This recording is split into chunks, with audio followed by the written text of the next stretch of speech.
Welcome to our channel. Today we how to uninstall Xero Me app from your device, detailed guide step by step clearly. To uninstall the Xero Me app from your device, start by locating the app on your home screen or app drawer. On an Android device, press and hold the Xero Me app icon until a menu appears.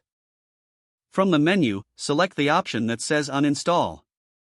You may also see an option to drag the app to the uninstall section at the top of the screen.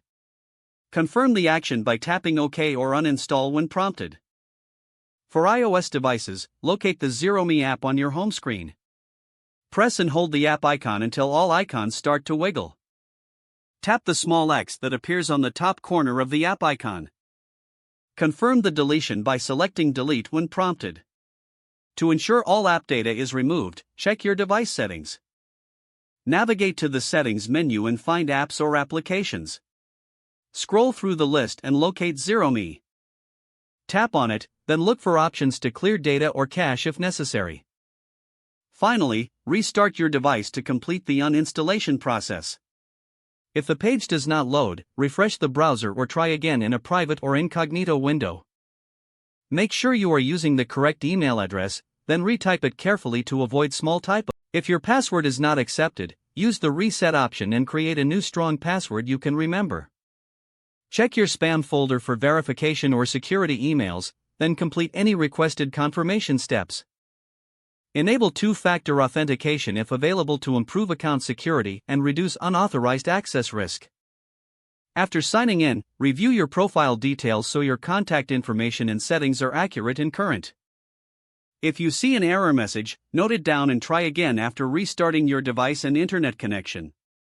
Log out when you finish, especially on shared devices, to keep your account and payment information secure.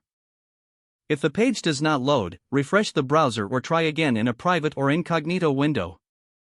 Make sure you are using the correct email address, then retype it carefully to avoid small typos. If your password is not accepted, use the reset option and create a new strong password you can remember. Check your spam folder for verification or security emails, then complete any requested confirmation steps. Enable two-factor authentication if available to improve account security and reduce unauthorized access risk. After signing in, review your profile details so your contact information and settings are accurate and current.